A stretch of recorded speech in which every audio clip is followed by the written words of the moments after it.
Today, we are observing the 50th year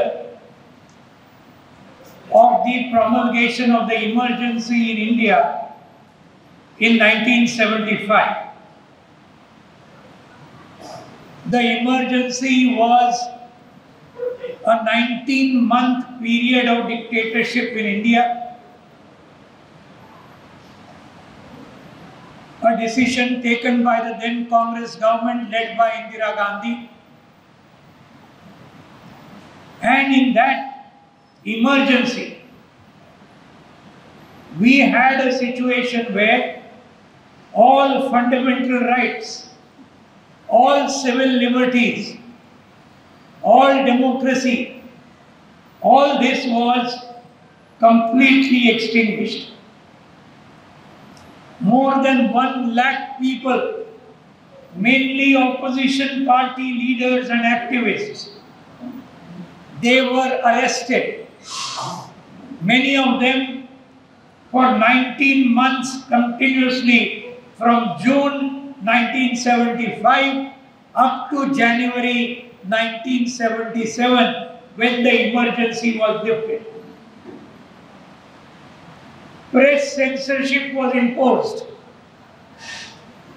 You could not write anything against the government. And not only that, this emergency was used to attack the poor, to attack the working class, to attack the peasantry, to attack those who are living in the hutments, as happened in Delhi in the Turkman Gate incident that we must still remember.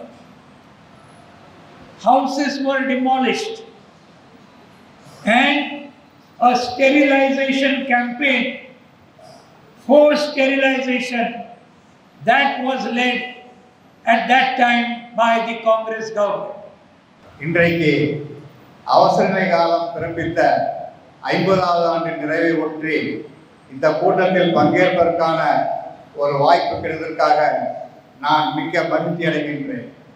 சரியாக 50 ஆண்டுகளுக்கு முன்பு 1975ஆம் ஆண்டு காங்கிரஸ் அன்றைக்கு ஆண்டு கொண்டிருந்த இந்திரா காந்தி தலைமையிலே அவசரநிலை காலம் என்பது பிறப்பிக்கப்பட்டது.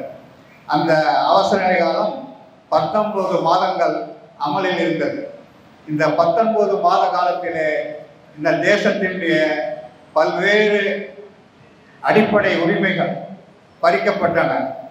யாருமே தங்களுடைய கோரிக்கைகளுக்காக குரல் தர முடியாது, ஆர்ப்பாட்டம் நடத்த முடியாது, சிவில் உரிமைகள் என்பது பறிக்கப்பட்டன. இவை அனைத்துமே இன்றைக்கு ஜனநாயக உரிமைகள் அன்றைக்கு அளிக்கப்பட்டன. கிட்டத்தட்ட 1 லட்சம் பேர், எதிர்கட்சிகளை சேர்ந்த 1 லட்சம் பேர் நாடு முழுவதும் சிறையிலே அடைக்கப்பட்டார்கள். இந்த அரசாங்கத்தை எதிர்த்து யாரும் எதுவுமே எழுத முடியாது, பேச முடியாது. எழுத்துரிமை, பேச்சுரிமை என்பது பறிக்கப்பட்டது.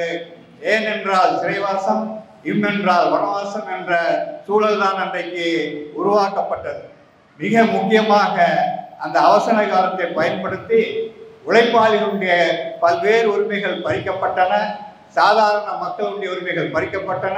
தொழிலாளி வர்க்கம், விவசாய வர்க்கம், அவருடைய பல்வேறு உரிமைகளும் அன்றைக்கு சிதைக்கப்பட்டன. நீங்கள் கேள்விப்பட்டிருப்பீர்கள், அன்றைக்கு டெல்லியிலே துர்க்மேன் கேட் என்ற ஒரு இடத்துல ஆயிரக்கணக்கான குடிசைகள் எந்த விதமான கேள்வி கேட்பாருமின்றி அழிக்கப்பட்டன. ஒரு குடிசை கூட அன்றைக்கு விட்டுவைக்கப்படவில்லை. அது மட்டுமல்ல, ஒவ்வொரு வார்டிலும் ஒவ்வொரு கிராமத்திலும் ஒரு இலக்கு நிர்ணயிக்கப்பட்டு குடும்ப கட்டுப்பாடு என்பது மக்களுடைய விருப்பம் இல்லாமல் அந்த குடும்ப கட்டுப்பாடு என்பது செய்யப்பட்டது.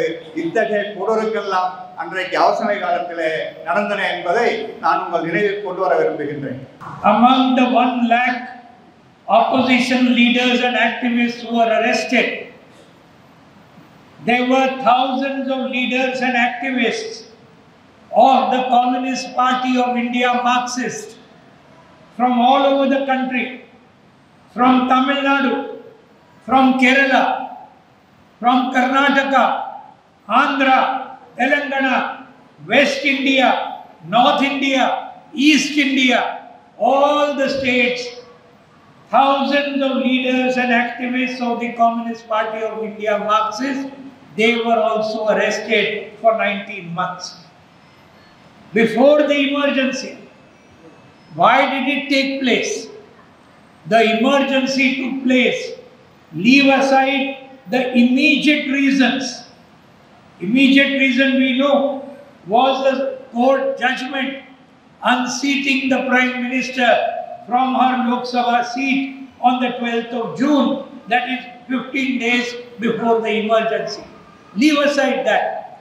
More fundamental reason was the people were angry with the policies of the government that were leading to tremendous price rise, tremendous unemployment, and a very big gap between the rich and the poor. And at that time we had a number of working class strikes. And the biggest strike, one of the biggest strikes in the history of India after independence, was the great railway worker strike of May 1974, where there was tremendous repression. The working class in the railways all over India, they had a strike for nearly 3 weeks. No trains were running in the country, and thousands of workers were put into jail. Thousands of them were very badly beaten. Some of them were killed. The union leaders put under jail. All these things happened. Women came on the street fighting against the price rise. Thousands of women came on the streets. All these problems were there. And to that was added corruption scandals. Corruption scandals in Gujarat, corruption scandal in Bihar, and that is why the Nava-Nirman movement in Gujarat, led by students, in which workers, farmers, women all participated, and in Bihar, where also a very big movement came, which was led by Jai Prakash Narayan, who was one of the most biggest champions of the fight against the emergency. 1,00,000 பேர் கைது செய்யப்பட்டதில் ஆயிரக்கணக்கான Marxist communist கட்சியுடைய தலைவர்கள், சட்டமன்ற உறுப்பினர்கள், நாடாளுமன்ற உறுப்பினர்கள் கூட சிறைகளில் தள்ளப்பட்டார்கள். இந்தியா முழுவதும் இருக்கின்ற பல்வேறு மாநிலங்களிலே, தமிழ்நாடு, ஆந்திரா, தெலுங்கானா, கர்நாடகம் போன்ற மாநிலங்கள் மட்டுமல்லாது கிழக்கு, மேற்கு, மத்திய இந்தியாவை சார்ந்த பல தலைவர்கள், மார்க்சிஸ்ட் கட்சி தலைவர் சிறைகளிலே தள்ளப்பட்டனர் அல்லது தலைமை வாழ்க்கை வாழ்வதற்காக நிர்பந்திக்கப்பட்டனர். இந்த சூழ்நிலை ஏன் உருவானது? உடனடி காரணம் என்பது என்னவென்று சொன்னால், 1971 பெற்ற நாடாளுமன்ற தேர்தலிலே இந்திரா காந்தி ராய்பரேலி தொகுதியிலிருந்து வெற்றி பெற்றார். அவரை எதிர்த்து போட்டியிட்டவர் ராஜ்நாராயண் என்ற சோசியலிஸ்ட் கட்சி தலைவர். தோற்று போன அவர் ஒரு வழக்கை போட்டார். திருமதி இந்திரா காந்தி அவர்கள் பல்வேறு தேர்தல் முறைகேடுகளில் ஈடுபட்டார் என்று அவர் அந்த வழக்கை தொடர்ந்தார்.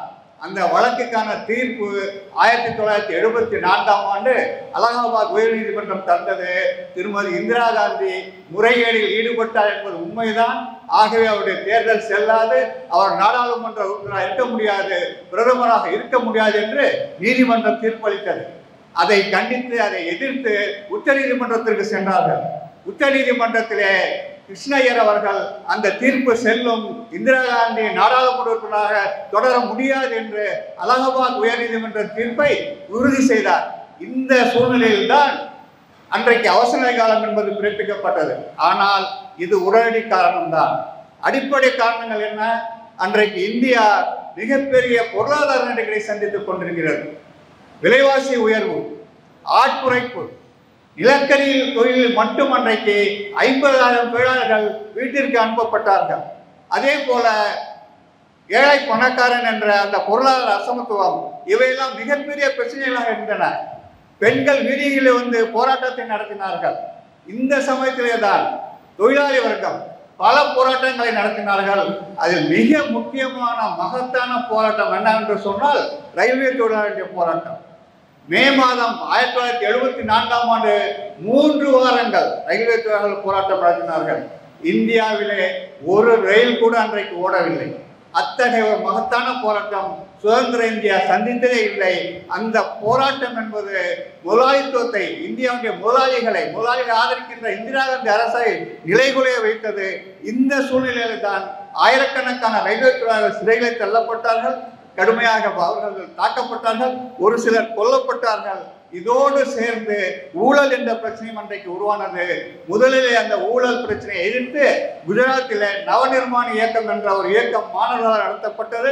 அதற்கு பிறகு பீகாரிலே அதே போன்ற ஒரு போராட்டம் ஆரம்பித்தது. அந்த போராட்டத்திற்கு தலைமை தாங்கியது என்பது சோசியலிஸ்ட் கட்சி தலைவராக இருந்த ஜெயபிரகாஷ் நாராயண் அவர்கள் எந்த அரசியல் கட்சியும் சாராதவர். எனவே மக்களிடையே ஒரு மிகப்பெரிய செல்வாக்கை பெற்றிருந்தார். அவர் அந்த போராட்டத்தை நடத்திய பொழுது அந்த போராட்டம் மலமளவென்று காட்டு தீ போல பரவியது. இத்தகைய அடிப்படை காரணங்களும் இந்திரா காந்தியுடைய தேர்தல் செல்லாது என்ற தீர்ப்பும் இணைந்துதான் அன்றைக்கு அவசர காலம் பிறப்பிக்கப்படுவதற்கு ஒரு மிக முக்கியமான காரணங்களாக இருந்தன. However, it is a very welcome thing that within 2 years, when the people got a chance in the general election of 1977, the emergency was defeated.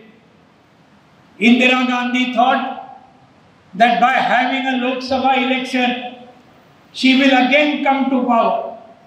That is why she called for an election. But all the opposition parties came together against dictatorship, against emergency, and they formed a front.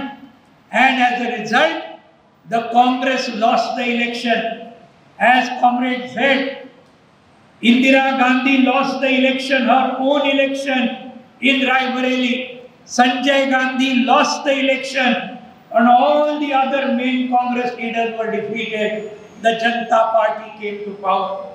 The Communist Party of India, Marxist, which had fought against the emergency, member of parliament, the number of MPs increased tremendously in the 77 election. And immediately after that, in June 77, in West Bengal, the left front government headed by Comrade Jyoti Basu as Chief Minister came to power in West Bengal. A little after that, left front government came to power in Tripura. 2 years after that, left Democratic Front government came to power in Kerala. So 3 governments of the left, of the red flag, they came to power.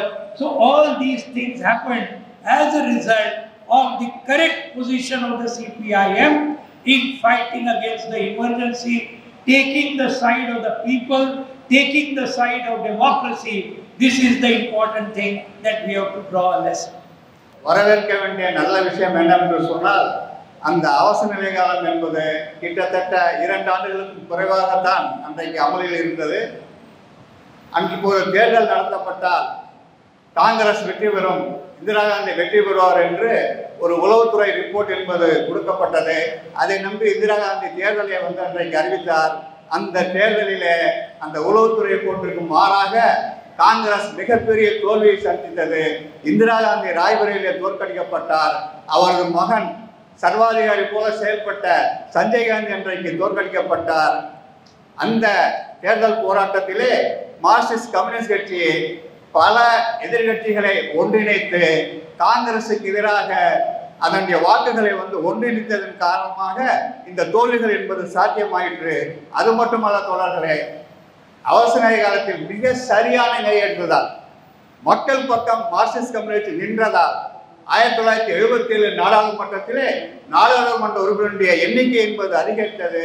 பிறகு June மாதம் 1977ஆம் ஆண்டு மேற்கு வங்கத்தில் சட்டமன்ற தேர்தல் நடந்த பொழுது மகத்தான தலைவர் தோழர் ஜோதி பாசு தலைமையிலே முதல் முதலாக இடது முன்னணி ஆட்சி என்பது அன்றைக்கு அமைக்கப்பட்டது.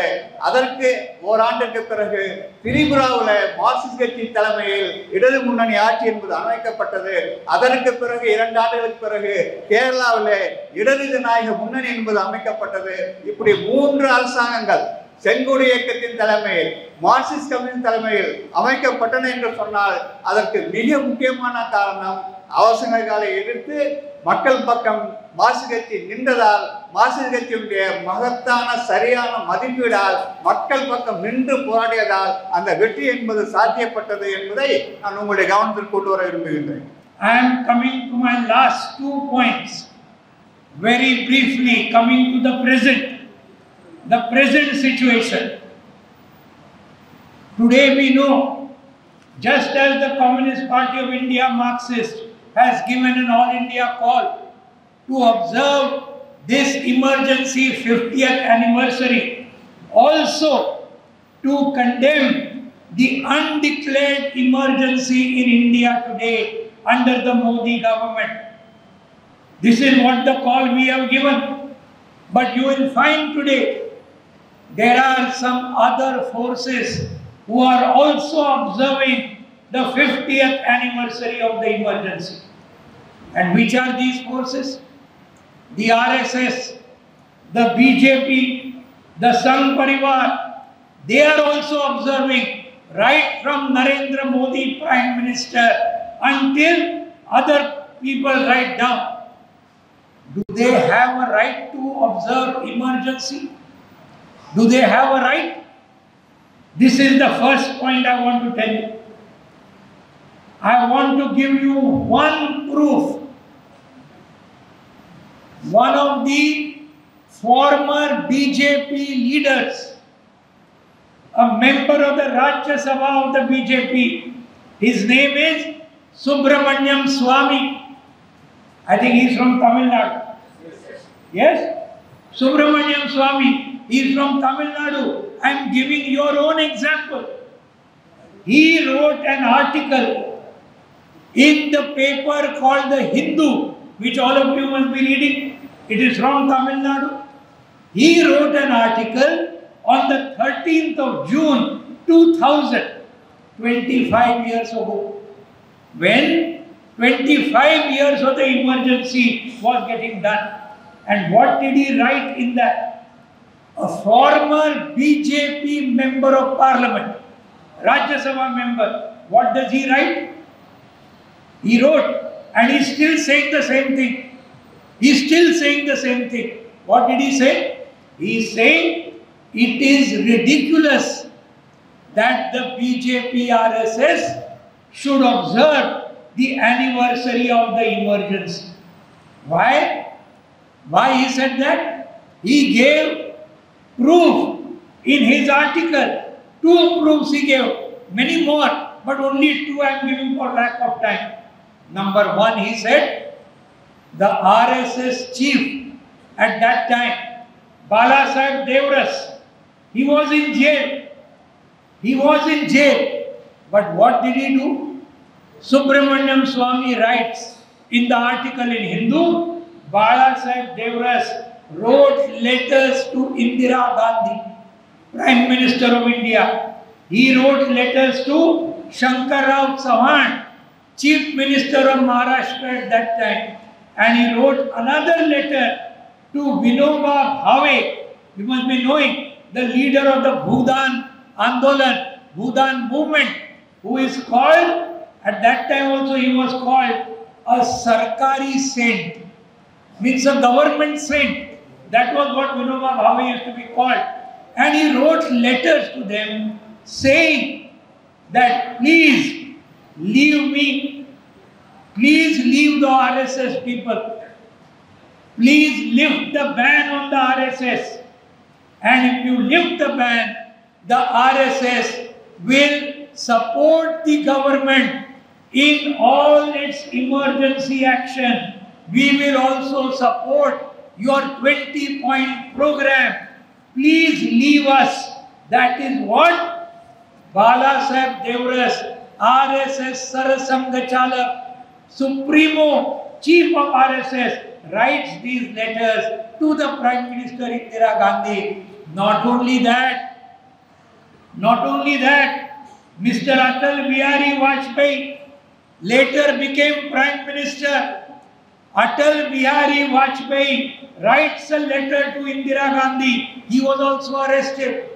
He writes a letter saying that I am not feeling well, so please leave me. He was left on parole, and on parole he spent more than 19 of the 20 months of the emergency in his house. He was so-called under arrest, but he was under parole. This was the topmost leader of the BJP and RSS Pracharak. This is the evidence given by Subramaniam Swamy.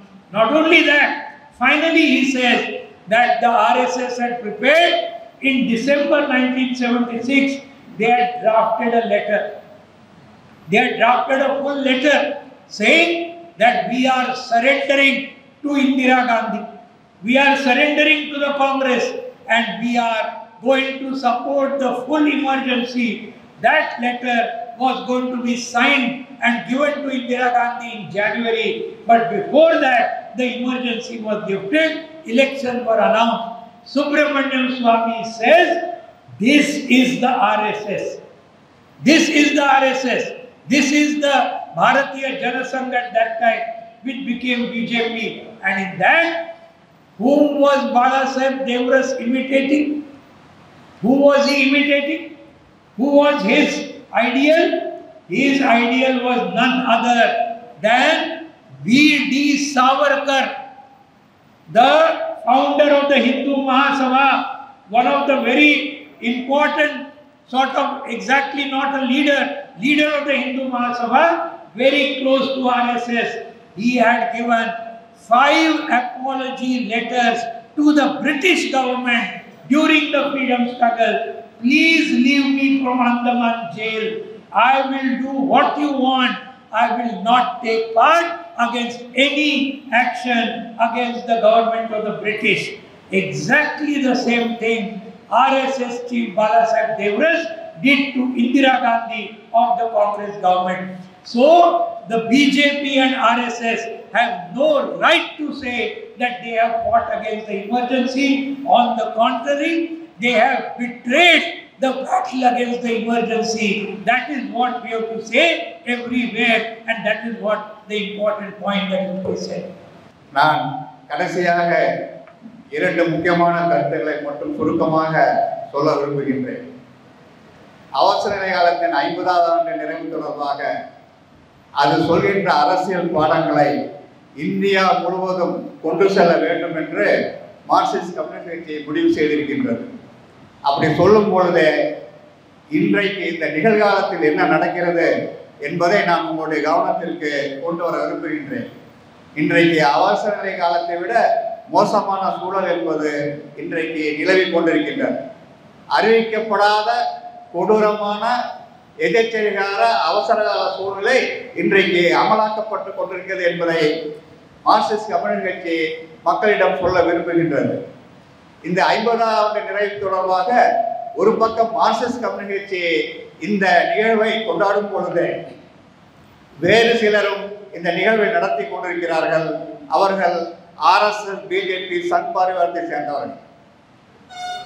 பிரதமர் மோடியிலிருந்து தமிழ்நாட்டில் இருக்கின்ற சாதாரண BJP RSS ஊழியர் வரை இன்றைக்கு அவசர காலத்தை கண்டித்து அவர்களும் 50வது நிறைவு தினத்தை ஒற்றி பல நிகழ்வுகளை நடத்தி கொண்டிருக்கிறார்கள்.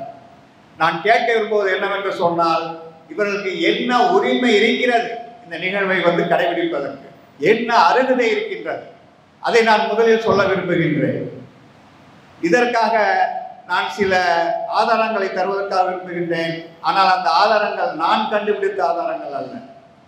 பிஜேபியுடைய தலைவராக மாநிலங்களவை உறுப்பினராக இருந்த இதே தமிழ்நாட்டை சேர்ந்த சுப்பிரமணிய சாமி அவர்கள் தந்த ஆதாரங்களைத்தான் நான் உங்களுடைய கவனத்திற்கு கொண்டு வர விரும்புகின்றேன். அவர் அந்த ஆதாரங்களுடைய அடிப்படையில் இந்து பத்திரிகை, அதுவும் தமிழ்நாட்டிலிருந்து தான் வருகிறது, அந்த பத்திரிகையில 2000வது ஆண்டு அவசர நிலை காலம் அறிவிக்கப்பட்ட 25 ஆண்டு நிறைவை ஒட்டி 2000வது ஆண்டு சுப்பிரமணிய சாமி அந்த இந்து பத்திரிகையில ஒரு கட்டுரை ஜூன் 13ஆம் தேதி அன்றைக்கு அவர் எழுதினார்.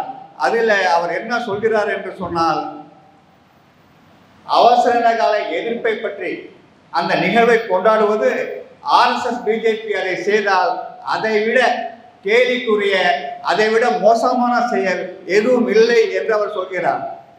அதற்காக காரணம் அவர் என்ன சொல்கின்றார்? அவசர காலத்திலே RSS தலைவரும் சிறைகளில் தள்ளப்பட்டனர். அன்றைக்கு RSS தலைவராக இருந்தவர் தேவரஸ் என்பவர், அவரும் சிறையிலேயே தள்ளப்பட்டார். அந்த தேவரஸ் RSS உடைய தலைவர். இன்றைக்கு மோகன் பகவத் எப்படி தலைவரோ அப்படி தேவரஸ் அன்றைக்கு RSS உடைய தலைவர். அவர் இந்திரா காந்திக்கு கடிதம் எழுதுகிறார். மகாராஷ்டிராவில் முதல்வராக இருந்த சௌஹானுக்கு கடிதம் எழுதுகின்றார். பூமிதான இயக்கத்தின் தலைவராக அரசுக்கு ஆதரவாக செயல்பட்ட வினோபா அவர்களுக்கு கடிதம் எழுதுகிறார். அந்த கடிதத்தில் அவர் என்ன சொல்றார்? தயவு செய்து RSS-ஐ விட்டுவிடுங்கள், RSS ஊழியர்களை விடுதலை செய்யுங்கள், எங்கள் மீது எந்த அடக்குமுறையும் ஏவாதீர்கள். நீங்கள் எங்களை விடுதலை செய்தால் இந்த அவசர காலத்தை RSS ஆதரிக்கும். இந்திரா காந்தியுடைய 20 திட்டத்தை RSS ஆதரிக்கும். ஆகவே தயவு செய்து RSS-ஐ விட்டுவிடுங்கள், RSS-ஐ விடுதலை செய்யுங்கள் என்று மன்னிப்பு கடிதம் RSS தலைவர் தேவரஸ் எழுதினார் என்று அதே BJP அமைப்பை சேர்ந்த சுப்பிரமணிய சாமி இந்து பத்திரிகையில் எழுதினார். அது மட்டுமல்ல நண்பர்களே, அன்றைக்கு என்ன அவர்கள் சொன்னார்கள் என்று சொன்னால், இன்னொரு மிகப்பெரிய தலைவர், பின்னாடி பிரதமராக இருந்தவர் வாஜ்பாய் இந்திரா காந்தி கடிதம் எழுதுகிறார். என்ன கடிதம் எழுதினார்? எனக்கு உடல்நிலை சரியில்லை, சிறையிலே என்னால் இருக்க முடியவில்லை, சிறையிலே நான் துன்பப்படுகின்றேன், என்னை தயவு செய்து விடுதலை செய்யுங்கள் அல்லது பரோலிலாவது என்னை விடுங்கள் என்று சொல்றார். எனவே அவரை இந்திரா காந்தி பரோலில் விடுதலை செய்து அந்த 19 மாத கால அவசர காலத்தில் 1 மாதம் தவிர மீதி 18 மாத காலமும் அவர் வீட்டிலேயே இருந்தார், சிறையில் இருக்கவில்லை. வாஜ்பாய் வீட்டிலே தான் இருந்தார் என்பதும் சுப்பிரமணிய சாமி அதில் சொல்கின்றார். அது மட்டுமல்ல நண்பர்களே, RSS சார்பாக டிசம்பர் மாதம் 1976ஆம் ஆண்டு ஒரு மிக நீண்ட கடிதம் தயாரிக்கப்பட்டது RSS சார்பாக. அந்த கடிதத்தில் அவர்கள் என்ன சொன்னார்கள் என்று சொன்னால், நாங்கள் அவசர காலத்தை ஆதரிக்கிறோம், 20 திட்டத்தை ஆதரிக்கிறோம், இந்திரா காந்தியை ஆதரிக்கிறோம், எங்களை மட்டும் விடுதலை செய்யுங்கள், விடுதலை செய்தால் RSS இந்திரா காந்தி பக்கம் நிற்போம், இந்த அவசர கால பக்கம் நிற்கும் என்று ஒரு மிக நீண்ட கடிதத்தை எழுதினார். அந்த கடிதத்தை கையெழுத்து போட்டு இந்திரா காந்திக்கு அனுப்புவதற்கு முன்பாகவே அவசர காலம் அகற்றப்பட்டது. எனவே அந்த கடிதம் கையெழுத்து போடப்படவில்லை, எழுதப்பட்டோடு நிறுத்தப்பட்டது என்று யார் சொல்கிறார்கள்? அந்த ரகசியத்தை சுப்பிரமணிய சாமி சொல்கின்றார். இந்து பத்திரிகையிலே அவருடைய கட்டுரையில் அவர் எழுதுகிறார். இப்படிப்பட்ட மன்னிப்பு சரணாகதி அடைந்தவர்களுக்கு அவசர காலத்தை பற்றி பேசுவதற்கு அருகதை இருக்கின்றதா? 50வது ஆண்டு நிகழ்வை கொண்டாடுவதற்கு அருகதை இருக்கின்றதா? யாருடைய வாரிசுகள் இவர்கள்? பிரிட்டிஷ் ஆட்சி காலத்திலே சவார்கர், மன்னிப்பு திலகம் என்று அழைக்கப்படும் சவார்கர் பிரிட்டிஷாருக்கு 5 மன்னிப்பு கடிதங்களை எழுதினார். அந்தமான் சிறையில் இருந்த பொழுது அதே அந்தமான் சிறையில் எவ்வளவு பேர் கஷ்டப்பட்டார்கள். ஆனால் தன்னை விடுதலை செய்தால் நான் பிரிட்டிஷ் ஆட்சியாளருக்கு காலம் முழுவதும் பணி செய்து கிடப்பேன் என்று மன்னிப்பு கடிதம் 5 முறை எழுதி விடுதலை பெற்ற அந்த சவார்கரின் உண்மையான வாரிசுகளாக தேவரசும் வாஜ்பாயும் RSS-உம் அன்றைக்கு சரணாகதி அடைந்தார். நான் என்ன கேட்கிறேன் சொன்னால், இப்படி சரணாகதி அடைந்தவர்களுக்கு அவசர காலத்தில் கண்டித்து பேசுகின்ற உரிமை, அருகதை என்ன இருக்கிறது? அது அவர்களுக்கு இல்லை என்பது நான் குறிப்பிட விரும்புகின்றேன். Last point is this: because these people are saying, we say the RSS BJP have no right to talk about the emergency. Why? Because that the last 11 years of the Narendra Modi government at the center, they are running what is called an undeclared emergency throughout India for the last 11 years. You will say how? I will give you just 4 or 5 examples.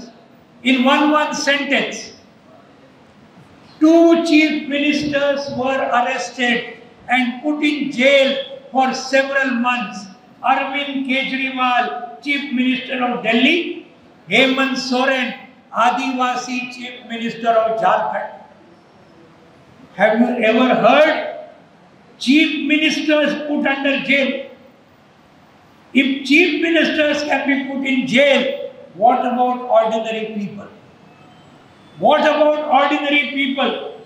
And ordinary people also are being put in jail. Anyone talking against Narendra Modi, anyone talking against Amit Shah, anyone talking against the BJP government, immediately they are putting them in jail on false charges. And who are some of the people? You see, somebody like Dr. Anand Teltumbde, giving only 1 or 2 examples.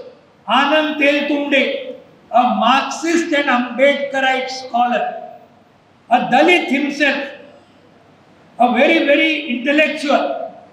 His wife is the great-granddaughter of Dr. Babasaheb Ambedkar, his wife. But Anand Teltumbde was arrested for nearly 3 years. He was put under jail in the Bhima Koregaon case. Many others were put. Women like Sudha Bharadwaj kept in jail for nearly 2.5 years. Umar Khalid, Jawaharlal Nehru University student, his other friends, including girl students, are there in jail for the last 4 years. Journalists are in jail all over India.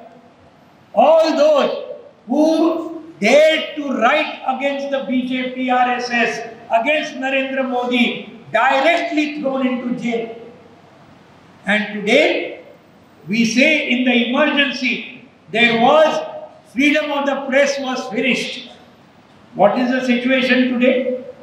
Today, the World Press Freedom Index has given India rank of 151 out of 180 countries. 180 countries, India stands at 151.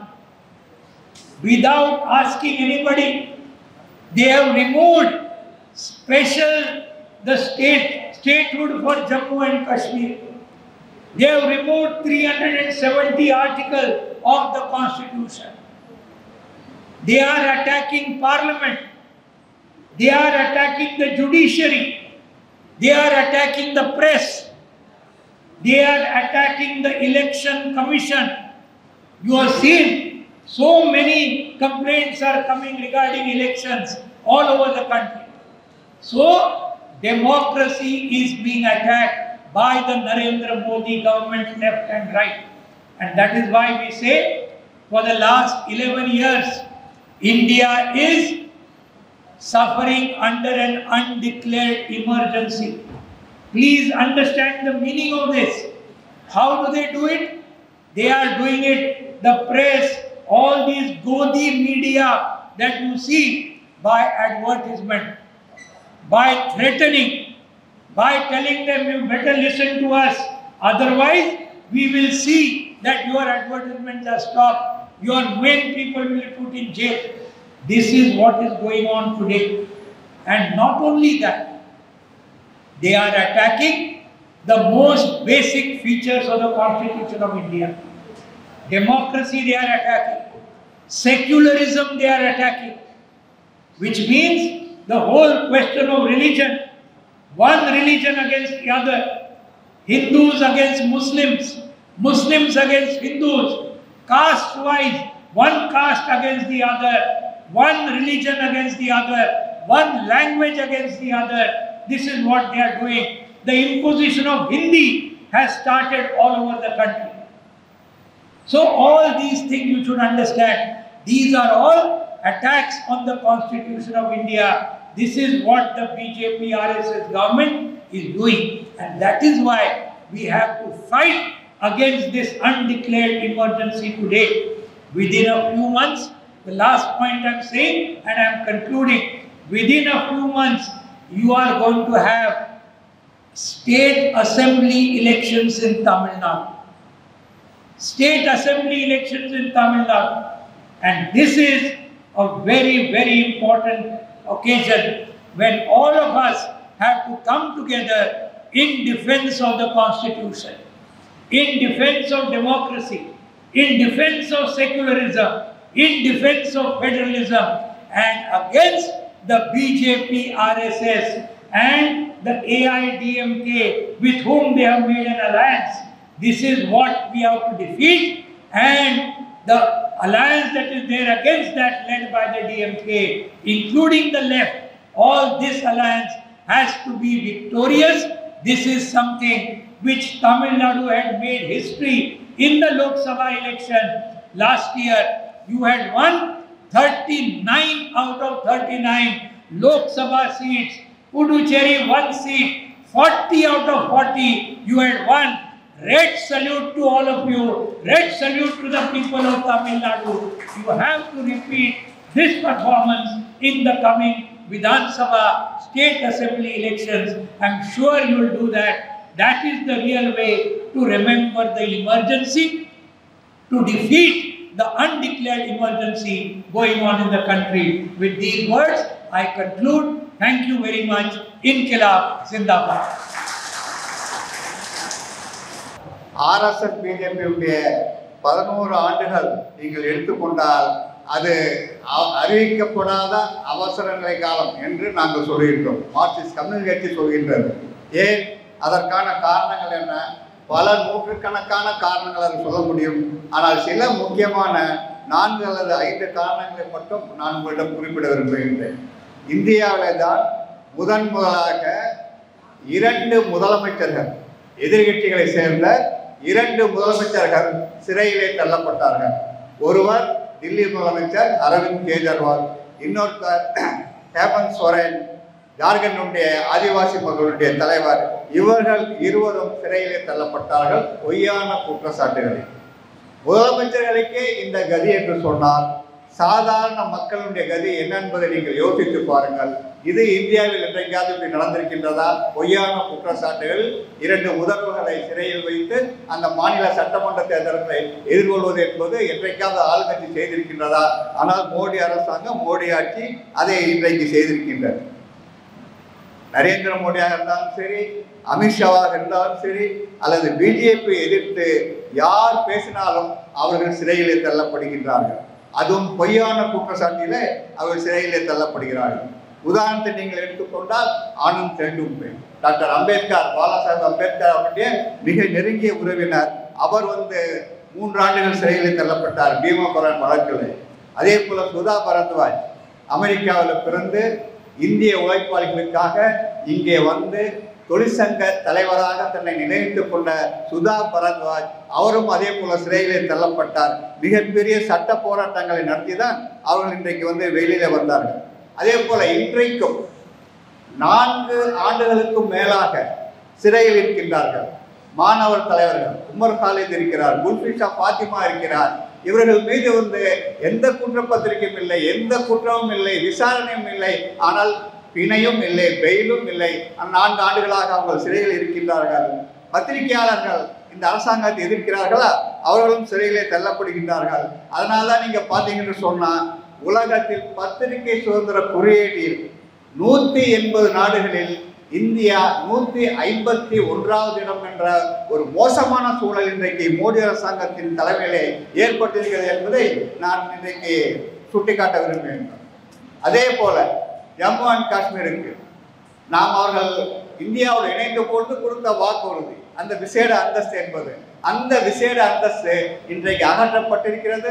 அந்த மக்களிடம் எந்த வார்த்தையும் கேட்கவில்லை, ஆனால் அது அகற்றப்பட்டிருக்கிறது. அதே போல பல்வேறு பிரச்சனைகள் இன்றைக்கு நீங்க பார்த்துட்டீங்கன்னா நீதித்துறை மீது தாக்குதல் நடத்தப்படுகின்றது, தேர்தல் ஆணையம் மீது தாக்குதல் நடத்தப்படுகின்றது.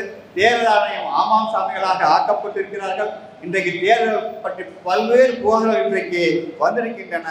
எனவே தான் இந்தியாவிலுடைய மோடி ஆட்சி 11 ஆண்டு ஆட்சி என்பது ஒரு அறிவிக்கப்படாத அவசர நிலை. அறிவிக்கப்படாத அவசர நிலை என்பதின் பொருளை நீங்கள் தயவு செய்து புரிந்து கொள்ளுங்கள். இந்த அவசர கால நிலை என்பது அன்றைக்கு 1972ஆம் ஆண்டு அறிவிக்கப்பட்டது என்று சொன்னால், இன்றைக்கு அறிவிக்கப்படாமலேயே எல்லா கொடூரங்களும் அரங்கேற்றப்படுகின்றன. இன்றைக்கு பத்திரிகைகள், பல பத்திரிகைகள் அவருடைய ஆதரவாளர் மாறியிருக்கின்றார்கள். அவர்களை எதிர்த்து பேசினால் சிபிஐ வருகிறது, அமலாக்கத்துறை வருகின்றது, அதே போல வருமானத்துறை வருகின்றது. ஆகவே பல பத்திரிகைகளும் அவர்களை எதிர்க்க இன்றைக்கு தயங்குகிறார்கள். இந்திய அரசியலமைப்பு சட்டம் என்பது இன்றைக்கு தாக்குதலுக்குள்ளாகியிருக்கின்றது. ஜனநாயகம், மதசார்பின்மை இவையெல்லாம் தாக்குதலுக்கு இன்றைக்கு உள்ளாக்கப்படுகிறது. இந்து முஸ்லிம் பிளவுவாதம் வைக்கப்படுகிறது, சாதிய பிளவுவாதம் வைக்கப்படுகிறது, மொழியின் பேரால பிளவுவாதம் வைக்கப்படுகின்றது. பல மாநிலங்களில் இன்றைக்கு ஹிந்தி திணிப்பு என்பது இன்றைக்கு நடந்து கொண்டிருக்கிறது. அவற்றையெல்லாம் நாம் அனுமதிக்க முடியுமா? நிச்சயமாக அனுமதிக்க முடியாது. நான் உங்களிடம் ஒன்றை சொல்ல விரும்புகின்றேன். இன்னும் 10 மாதங்களிலே நீங்கள் சட்டமன்ற தேர்தலை சந்திக்க போகிறீர்கள். அந்த சட்டமன்ற தேர்தல்கள் மிக மிக முக்கியத்துவம் வாய்ந்தது. அந்த முக்கியத்துவத்தை நான் உங்களுக்கு சொல்லிக்கொள்ள ஆசைப்படுகின்றேன். அந்த சட்டமன்ற தேர்தலிலே நீங்கள் நிச்சயமாக ஜனநாயகத்தை காக்க, மதசார்பினை காக்க அந்த தேர்தலை நீங்கள் பயன்படுத்த வேண்டும் என்று நான் விரும்புகின்றேன். இன்றைக்கு திமுக தலைமையிலே மதசார்பினை கூட்டணி என்பதில் இருக்கின்றது. மார்க்சிஸ்ட் கட்சி அதில் அங்கம் வகித்திருக்கின்றது. அந்த கூட்டணி சட்டமன்றத்தில் மகத்தான வெற்றி பெற வேண்டும். தமிழ்நாடு கடந்த காலத்தில் பல வரலாற்றுகளை நிகழ்த்தியிருக்கின்றது. 2023 நாடாளுமன்ற தேர்தலில் தமிழ்நாட்டில் 39க்கு 39 வெற்றி பெற்றது. அதே போல பாண்டிச்சேரியில் வெற்றி பெற்றது. இந்தியாவில் எந்த மாநிலத்திலுமே பிஜேபிக்கு ஒரு நாடாளுமன்ற உறுப்பினர் கூட தராத மாநிலம் தமிழ்நாடு தான் என்பதை நான் சுட்டிக்காட்ட விரும்புகின்றேன். அத்தகைய மகத்தான வெற்றியை தந்த, பிஜேபிக்கு தோல்வியை தந்த தமிழ்நாட்டு மக்களுக்கு நான் செவணக்கத்தை செலுத்த விரும்புகின்றேன். அதே போன்ற ஒரு வெற்றியை நீங்கள் சட்டமன்றத்திலும் ஈட்ட வேண்டும். அதன் மூலம் பிஜேபிக்கு பாடம் கற்பிக்க வேண்டும். பிஜேபியோடு சேர்ந்திருக்கின்ற அகில இந்திய அண்ணா திமுகவுக்கு பாடம் கற்பிக்க வேண்டும் என்று கேட்டுக்கொண்டேன். உரையை முடித்துக் கொள்கிறேன். நன்றி, வணக்கம்.